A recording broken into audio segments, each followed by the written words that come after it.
ಮಧ್ಯರಾತ್ರಿ, ಸಮಯ 12:30. ನಗರದ ಬೀದಿಗಳು ನಿಧಾನವಾಗಿ ನಿಶ್ಶಬ್ದವಾಗುತ್ತಿದ್ವು. ಆದರೆ ಹೈದರಾಬಾದಿನ ದಿಲ್ಸುಖ್ ನಗರ ಬಸ್ ನಿಲ್ದಾಣದಲ್ಲಿ ಮಾತ್ರ ಒಂದು ವಿಚಿತ್ರ ಮೌನದೊಳಗೆ ಭಯ ಮಸುಕಾಗಿ ಹರಡುತ್ತಿತ್ತು. ಅದೇ ರಾತ್ರಿ ಒಬ್ಬ ಸಾಮಾನ್ಯ ಮಹಿಳೆ ಆ ರಸ್ತೆಯಲ್ಲಿ ಚೂಡಿದಾರ್ ಧರಿಸಿಕೊಂಡು ನಿಂತಿದ್ಲು. ಅಸಲಿಗೆ ಆಕೆ ಸಾಮಾನ್ಯ ಮಹಿಳೆಯಲ್ಲ, ಆಂಧ್ರದ ಮಲ್ಕಜ್ಗಿರಿ ಪೊಲೀಸ್ ಕಮಿಷನರ್ IPS ಅಧಿಕಾರಿ ಸುಮತಿ.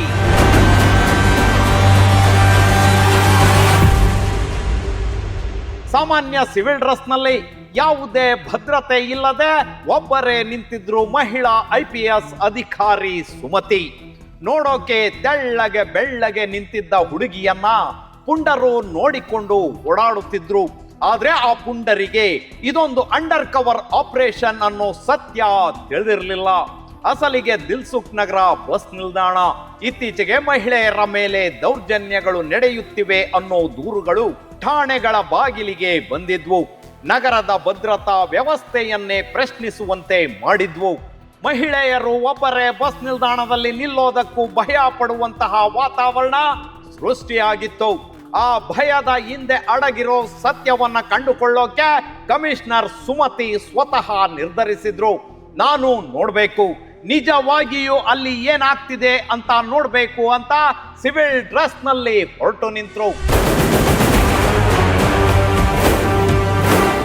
ರಾತ್ರಿ 1 ಗಂಟೆ ಒಬ್ಬ ಮಹಿಳೆ ಒಬ್ಬಳೇ ನಿಂತಿದ್ದಾಳೆ ಎಂದು ಕಂಡ ತಕ್ಷಣ ಆ ಸ್ಪಾಟಿಗೆ ನಿಧಾನವಾಗಿ ಕೆಲ ಪುರುಷರು ಬರತೊಡಗಿದ್ರು. ಒಬ್ಬಿಬ್ಬರಲ್ಲ, ಹಂತ ಹಂತವಾಗಿ ಪುಂಡರ ಗುಂಪು ದೊಡ್ಡದಾಗಿತ್ತು. ಒಬ್ಬರ ನಂತರ ಒಬ್ಬರು ಸುಮಾರು 40 ಮಂದಿ ಆಕೆಯನ್ನ ಗುರಾಯಿಸಿಕೊಂಡು ಓಡಾಡಿದ್ರು. ಸಿಕ್ಕಿದ್ರೆ ಸುಲಿದು ತಿಂದು ಬಿಡೋಣ ಅನ್ನೋ ಲೆಕ್ಕಾಚಾರದಲ್ಲಿ ಗಿರಕಿ ಹೊಡೆಯುತ್ತಿದ್ರು. ಅಷ್ಟೇ ಅಲ್ಲ, ಜೊತೆಯಲ್ಲಿ ಅಶ್ಲೀಲ ಡೈಲಾಗ್ಗಳು. ನಿನ್ನ ರೇಟ್ ಎಷ್ಟು, ಬರ್ತೀಯಾ, ಇಲ್ಲಿ ಏಕಾಂಗಿಯಾಗಿ ಯಾಕೆ ನಿಂತಿದ್ದೀಯಾ, ಹೀಗೆ ಕಾಮುಕರ ಬಾಯಿಂದ ಕಾಮ ಪದಗಳು ಉದುರುತ್ತಿದ್ವು. ಆ ಕ್ಷಣದಲ್ಲಿ ಸಮಾಜದ ಕತ್ತಲೆಯ ಮುಖ ಅನಾವರಣವಾಗಿತ್ತು. ಆದ್ರೆ ಆ ಪುಂಡರಿಗೆ ಗೊತ್ತಿರಲಿಲ್ಲ, ಅವರು ಮಾತಾಡುತ್ತಿರೋದು ಸಾಮಾನ್ಯ ಮಹಿಳೆಯ ಜೊತೆ ಅಲ್ಲ, ಅದು ಪೊಲೀಸ್ ಕಮಿಷನರ್ ಸುಮತಿ.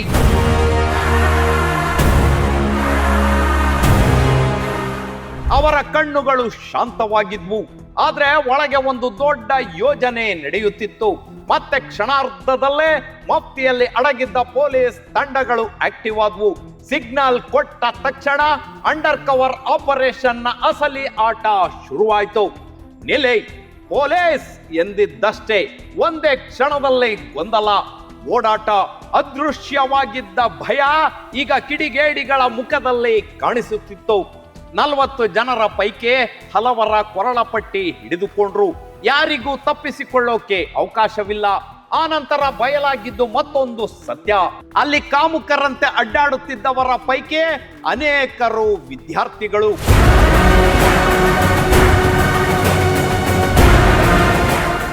ಮತ್ತೊಂದಷ್ಟು ಮಂದಿ ಖಾಸಗಿ ಉದ್ಯೋಗಿಗಳು, ಮತ್ತೆ ಕೆಲವರು ಮದ್ಯ ಮತ್ತು ಮಾದಕ ವಸ್ತುಗಳ ಅಮಲಿನಲ್ಲಿ ಇದ್ದವರು. ಮಹಾತ್ಮ ಗಾಂಧೀಜಿ ಕಂಡ ಸ್ವತಂತ್ರದ ಕನಸು ನನಸಾಗಿಲ್ಲ ಅನ್ನೋ ವಾಸ್ತವದ ಅರಿವು ಕಮಿಷನರ್ ಸುಮತಿ ಅವರಿಗೆ ಆಗಿತ್ತು. ಒಂಟಿಯಾಗಿ ನಿಂತ ಮಹಿಳೆಯ ಹಿಂದೆ ಜೊಲ್ಲು ಸುರಿಸಿಕೊಂಡು ತಿರುಗುವ ಜೂಲು ನಾಯಿಗಳನ್ನ ಹೆಡೆಮುರಿ ಕಟ್ಟಲಾಯಿತು. ನಗರದಲ್ಲಿ ಒಬ್ಬ ಮಹಿಳೆ ಒಬ್ಬಳೇ ನಿಂತಾಗ ಅವಳಿಗೆ ಸುರಕ್ಷತೆ ಇದೆಯಾ, ಅಥವಾ ಸಮಾಜವೇ ಅವಳಿಗೆ ಭಯ ಸೃಷ್ಟಿಸ್ತಿದೆಯಾ? ಇದು ಕೇವಲ ಒಂದು ದಿಲ್ಸುಖ್ ನಗರದ ಪ್ರಶ್ನೆ ಅಲ್ಲ, ದೇಶದಲ್ಲಿ ಹೆಣ್ಣು ಮಕ್ಕಳಿಗೆ ಅಭದ್ರತೆ ಇದೆ. ಮಧ್ಯರಾತ್ರಿ 12:30ರಿಂದ 3:30ರವರೆಗೆ ನಡೆದ ಈ ಅಂಡರ್ ಕವರ್ ಆಪರೇಷನ್ 40 ಕಿಡಿಗೇಡಿಗಳ ಬಂಧನದೊಂದಿಗೆ ಅಂತ್ಯವಾದ್ರೂ ಇದು ಕೊನೆ ಅಲ್ಲ, ಇದು ಒಂದು ಎಚ್ಚರಿಕೆ. ಮಹಿಳೆಯರ ಸುರಕ್ಷತೆ ಕೇವಲ ಮಾತಾಗಬಾರ್ದು, ಅದೊಂದು ದೊಡ್ಡ ಕಾರ್ಯವಾಗಬೇಕು. Hats off to you Sumathi madam. ಇಂತಹ ಡಿಫರೆಂಟ್ ಕ್ರೈಮ್ ಸ್ಟೋರಿಗಳಿಗಾಗಿ stay tuned Suman TV Kannada.